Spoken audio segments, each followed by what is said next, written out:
السلام علیکم ورحمۃ اللہ۔ الحمد للہ رب العالمین، والصلاة والسلام علی امام الانبیاء والمرسلین وعلی آلہ واصحابہ اجمعین، اما بعد فاعوذ باللہ من الشیطان الرجیم، بسم اللہ الرحمن الرحیم۔ محمد رسول اللہ والذین معہ اشداء علی الکفار رحماء بینہم، تراہم رکعا سجدا یبتغون فضلا من اللہ ورضوانا، سیماہم فی وجوہہم من اثر السجود، ذالک مثلہم فی التوراۃ ومثلہم فی الانجیل۔ صدق اللہ مولانا العظیم۔ محبت، عقیدت، الفت اور پیار سے درود پاک۔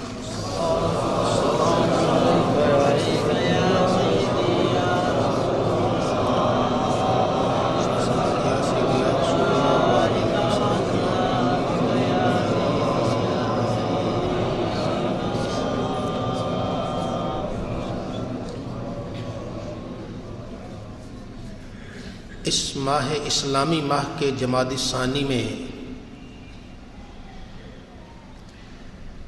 سیدنا صدیق اکبر رضی اللہ تعالیٰ عنہ کا یوم وصال ہے۔ اللہ رب العزت ایسے پاکیزہ لوگوں کی سیرت و کردار پر عمل کی توفیق عطا فرمائے، اور ان کی محبت سے ہمارے سینوں میں اجالا فرمائے۔ آمین۔ اسی مناسبت سے صحابہ کرام رضی اللہ عنہم وہ خوش قسمت افراد جنہوں نے نبی کریم صلی اللہ علیہ وآلہ وسلم کے عرصہ بعثت غار حرا پر وحی کے نازل ہونے سے لے کر آپ کے وصال مبارک تک سر کی آنکھوں سے دیدار کیا اور کلمہ پڑھا، اور اس کلمہ طیبہ پر قائم رہے۔ یہ خوش قسمت لوگ انہیں صحابی کہا جاتا ہے۔ دنیا بھر کے اولیاء، متقی، پرہیزگار مل جائے، ان میں سے کسی ایک کے مرتبے اور مقام کو بھی نہیں پہنچ سکتے۔ انہی صحابہ کرام میں سے ایک سیدنا عمر بن جموح رضی اللہ تعالیٰ عنہ، انہیں سید الانصار کہا جاتا ہے، قبیلہ انصار کے ایک سردار ہیں۔ ان کے بیٹے تو مسلمان ہو گئے، لیکن آپ یہ ابھی اسلام سے دور تھے۔ گھر میں ایک کمرے میں بت رکھا ہوا، اس کی صبح و شام عبادت ہوتی ہے۔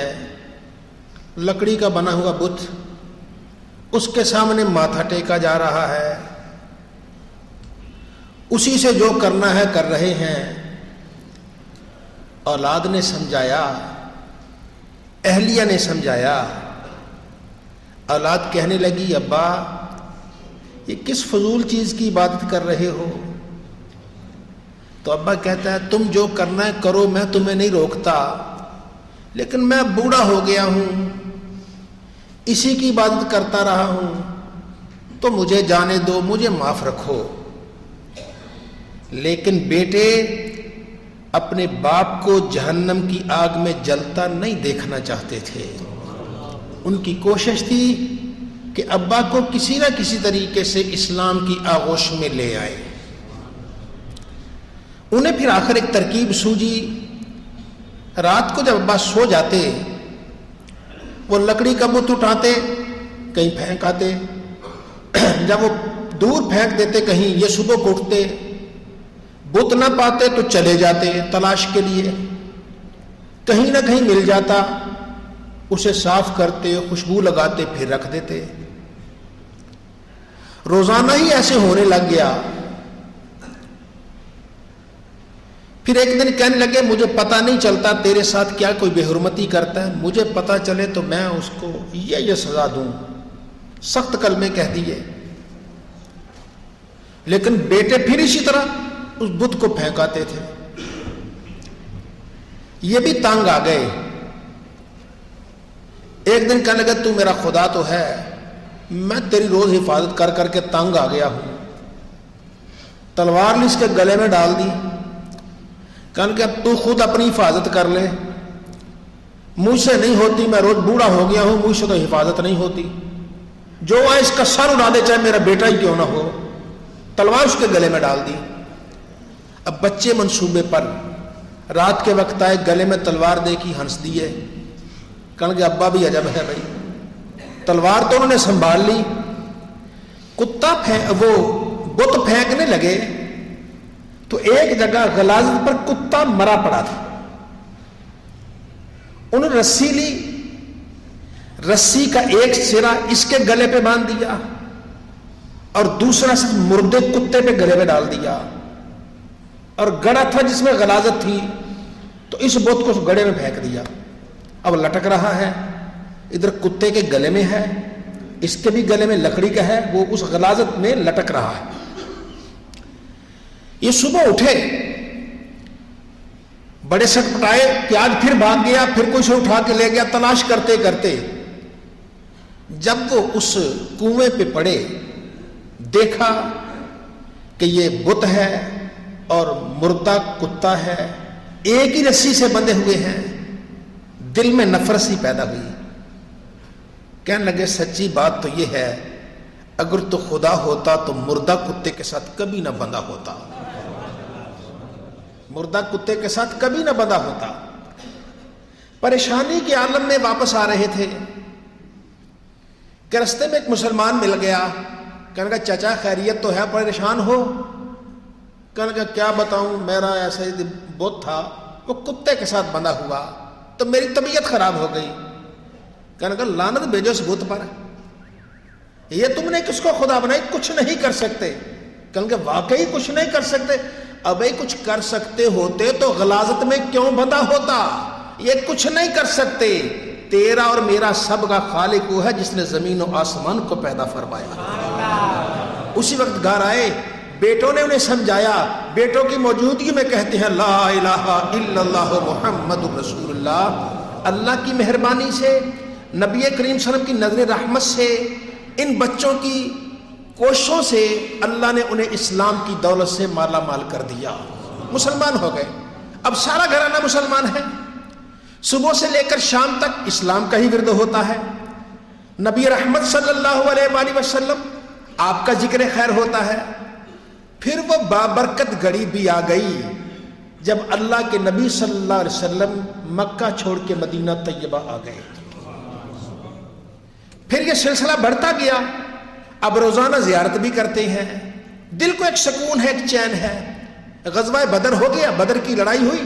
یہ چونکہ بزرگ تھے، سفید داڑھی تھی، اور پھر اتفاق سے ایک پاؤں سے صحیح چلا بھی نہیں جاتا تھا، لنگا کے چلتے تھے. اب یہ ان کا کوئی بچپن میں ہی کوئی تکلیف تھی. بہرحال وہ غزوہ بدر میں تو چلے گئے.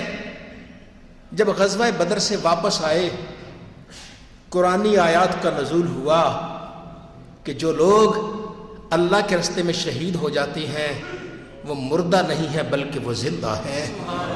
انہیں رب کی طرف سے رزق ملتا ہے، جنت ان کی مشتاق ہے، شہید زندہ ہے. جب نبی رحمت صلی اللہ علیہ وسلم نے تذکرہ کیا تو ایک دل میں ایک تڑپ کہ کاش مجھے یہ شہادت مل جائے، کاش مجھے یہ شہادت مل جائے. کیسے وہ لوگ تھے جو مصطفیٰ کی ایک جھلک دیکھ کے اتنے دیوانے ہو جاتے تھے. انہیں دنیا سے کوئی محبت نہیں رہتی تھی، محبت ہوتی جو دنیا کے خالق و مالک سے ہو جاتی تھی. آخر غزوہ احد آ گیا. جب غزوہ احد کے میدان کا جہاد شروع ہونے لگا تو یہ بھی تلوار سنبھالے، اسی طرح صحیح چلا بھی نہیں جاتا، تیار ہو کے باہر آ گئے. بیٹوں نے سمجھایا ابا آپ بزرگ ہیں، آپ پر جہاد فرض نہیں ہے، عمر کا بھی کوئی تقاضا ہے، آپ یہیں بیٹھ کے دعا کریں، ہم جو ہیں اس کام کے لیے نہیں، مجھے نہ روکو، مجھے نہ روکو، میں نے جانا ہی جانا ہے۔ بچے حضور نبی کریم صلی اللہ علیہ وسلم کے پاس چلے گئے اور وہاں جا کے عرض کی حضور ابا تیار ہو گئے ہیں، وہ عمر رسیدہ ہیں، بزرگ ہیں، اب وہ جہاد میں جا کے کیا کریں گے، اس لیے آپ انہیں سمجھائیے، ہماری تو سمجھ میں نہیں آتا، فرمایا ان کو بھیجو۔ جب وہ آئے سرکار فرماتے بڑے تیار ہو، خیریت تو ہے؟ جی وہ احد کی جہاد ہے، میں جا رہا ہوں۔ بھئی آپ پر فرض نہیں ہے، یہ جوانوں پر فرض ہوتا ہے، جس کے بازو میں قوت ہوتی ہے، آپ پر تو یہ فرض ہی نہیں، آپ بوڑھے ہو گئے، بزرگ ہو گئے، دعا مانگیے۔ اتنا سن کے آنکھوں میں آنسو آ گئے، بے ساختہ پھوٹ پھوٹ کے روئے، عرض کی یا رسول اللہ مجھے جانے سے نہ روکیے گا، آپ کی مہربانی، میں اپنی جان قربان کرنا چاہتا ہوں، مجھے نہ روکیے گا یا نبی اللہ۔ مجھے اس طریقے سے انہوں نے منت کی کہ اللہ کے نبی صلی اللہ علیہ وسلم کی آنکھوں میں بھی آنسو آ گئے۔ ان کے بیٹے سے فرمائے انہیں جانے دو، شاید ان کے مقدر میں شہادت لکھی ہو۔ کہنے لگے مجھے یقین ہے یا رسول اللہ، مجھے اجازت ہے، میں شہید ہو جاؤں گا، اسی لنگاتے پیر کے ساتھ میں جنت میں جاؤں گا اور اللہ کی جنت میں چلتا پھروں گا۔ پھر جب وہ جانے لگے، اپنے بچوں کو دیکھا، اہلیہ کو دیکھا، وہ پھر شغل میں تھے، گھر میں ہوتا ہے مذاق، تو کہنے لگے یا اللہ اب مجھے واپس نہ لانا، مجھے میرے گھر واپس نہ لانا۔ ایسے ہی ہوا، غزوہ احد میں شہید ہو گئے۔ شہید ہونے کے بعد اب یہ شہید ہو گئے، ان کا بیٹا شہید ہو گیا اور ان کا برادر نسبتی وہ شہید ہو گیا، تین یہ خاندان کے شہید ہوئے۔ ان کی اہلیہ وہ گھر سے نکلتی ہے، جب افواہ پھیل گئی کہ اللہ کے نبی کو شہید کر دیا گیا، وہ گھر سے بے ساختہ نکلی، پوچھتی ہیں اللہ کے نبی کا کیا حال ہے؟ ایک کہتا ہے بی بی بڑے افسوس کی بات ہے، تیرا شوہر شہید ہو گیا۔ پھر آگے بڑھی، کہنے لگی اللہ کے نبی کا حال ہے۔ ایک اور بولا، کہنے لگا بی بی افسوس کی بات ہے، تیرا بیٹا شہید ہو گیا۔ آگے بڑھی، آگے بڑھتے پھر اسی طرح سوال کیا اللہ کے نبی کا کیا حال ہے؟ ایک اور بولا، کہنے لگا تیرا بھائی شہید ہو گیا، شوہر شہید ہو گیا، بیٹا شہید ہو گیا، بھائی شہید ہو گیا۔ اور شہید ہوتے ہی جب آگے گئے، کسی سے پوچھا اللہ کے نبی کا کیا حال ہے؟ تو کہنے لگا وہ دیکھو اللہ کے نبی ہیں۔ سرکار کی طرف دوڑ پڑی اور چہرہ انور کو دیکھ کہنے لگے یا رسول اللہ کل مصیبت بعد کا جللو، یا رسول اللہ میری نظر نے آپ کو دیکھا، میری ساری مصیبتیں ہی ختم ہو گئی۔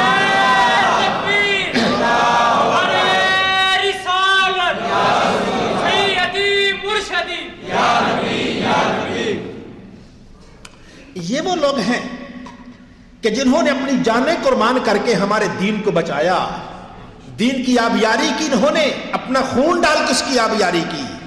اب یہی حضرت عمر بن جموح، ان کی اہلیہ کہنے لگی ان کی لاش کو، ان کے جسم کو واپس لاتی،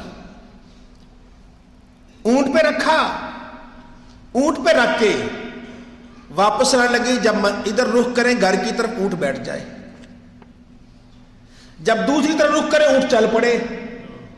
اللہ کے نبی پوچھتی ہیں کیا گھر سے نکلتے ان کو دعا تو نہیں مانگی تھی؟ ہاں یا رسول اللہ نے دعا مانگی تھی، یا اللہ مجھے اس گھر میں کبھی واپس نہ لانا۔ فرمایا اس کی دعا قبول ہو گئی، اب یہ جسم ادھر نہیں جائے گا، اسے یہیں دفن کر دو۔ اور پھر فرمایا نبی رحمت صلی اللہ علیہ وسلم نے ارشاد فرمایا میں دیکھ رہا ہوں یہ جنت میں اسی ٹانگ کے ساتھ جنت میں گھسیٹتے ہوئے اس کی زمین کو جا رہی ہیں۔ پھر 2 لمحے کے بعد فرمایا اب میں نے دیکھا ہے ان کی ٹانگ بھی صحیح ہو گئی ہے۔ یہ نبی رحمت صلی اللہ علیہ وآلہ وسلم نے اپنے جان نثاروں کا تذکرہ کیا۔ یہ ہماری تاریخ ہے، یہ اسلام کی تاریخ ہے، یہ نبی کریم صلی اللہ علیہ وسلم کے دیوانے ہیں جن کو اللہ رب العزت نے یہ سعادتیں عطا فرمائی ہیں، جن پر یہ مہربانی ہوئی کہ اسلام کی خاطر انہوں نے اپنا سب کچھ قربان کر دیا۔ اب اس کے بعد ایک اور سنیے، حضرت سمامہ بن آسا رضی اللہ تعالیٰ عنہ، یہ بنو حنیفہ قبیلہ کے سردار ہیں جو نبی کریم صلی اللہ علیہ وآلہ وسلم کی دشمنی میں پیش ہے۔ اور سرکار دو عالم صلی اللہ علیہ وسلم سے شدید دشمنی رکھتے ہیں کہ جو بھی مسلمان ملے اسے پکڑ لیتے، اس کو اذیتیں دیتے، اگر کہیں ایسا بھی ہوتا تو جان سے ہی مار دیتے۔ بارہ یہ اس وقت کا ایک سلسلہ تھا۔ ایک مسلمان گیا، اسی سمامہ بن آسال نے اسے پکڑ لیا، پکڑ کے مار دیا۔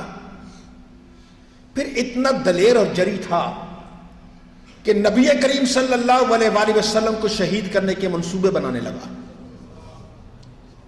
نبی کریم صلی اللہ علیہ وسلم کو اس کا علم ہو گیا، آپ نے خاموشی اختیار کی۔ ایک دن آپ نے چند صحابہ کو بھیجا، جاؤ اس قبیلے کی طرف ذرا چلو اور دیکھو اللہ تمہارے ہاتھوں میں کیا کرتا ہے۔ یہ اس وقت احرام باندھ کر عمرے کے لیے جا رہا تھا۔ وہ مشرک تھا، مشرک بھی احرام باندھتے تھے اور وہ عمرہ کرتے تھے۔ اب یہ ادھر جا رہا تھا، مسلمانوں کا اور کچھ ہاتھ آیا نہیں، اس کو پکڑ لیا، پکڑ کے واپس لے آئے۔ اللہ کے نبی صلی اللہ علیہ وآلہ وسلم آپ کے پاس آئے، فرمایا تم جانتے ہو کسے پکڑ کے لائے؟ یا رسول اللہ ہمیں تو پتہ نہیں، ہم گئے تھے، یاد میں ایسی نظر آیا، ہم اسے پکڑ کے لے آئے۔